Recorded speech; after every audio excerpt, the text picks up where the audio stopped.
Hello guys, ito may nagpa-home service. Alarm lang. Yan. Fortuner 2006 model. Automatic siya. Tapos ano yan, yung features nito, may auto lock siya pag hapak sa brake. Tapos pag nag-lock ka, walang sound pag may nakabukas na pinto. Ayan, walang sound. Pero pag nag-unlock ka naman, may sound na siya. Ayan.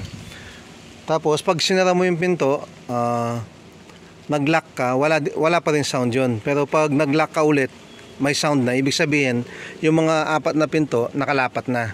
Walang nakabukas. Kasi pag nag-lock ka dito at wala pa rin sound hanggang 3 lock or 4 na lock, walang sound.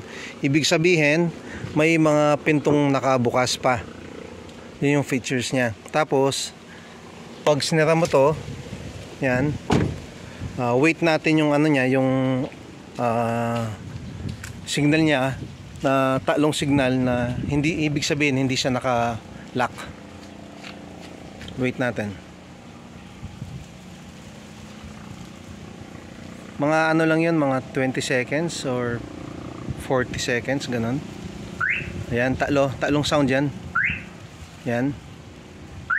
Ibig sabihin hindi siya nakalock. Pero pag yan tumunog na yon, pag nag-lock ka, may sound na yan. Yan, may sound na siya.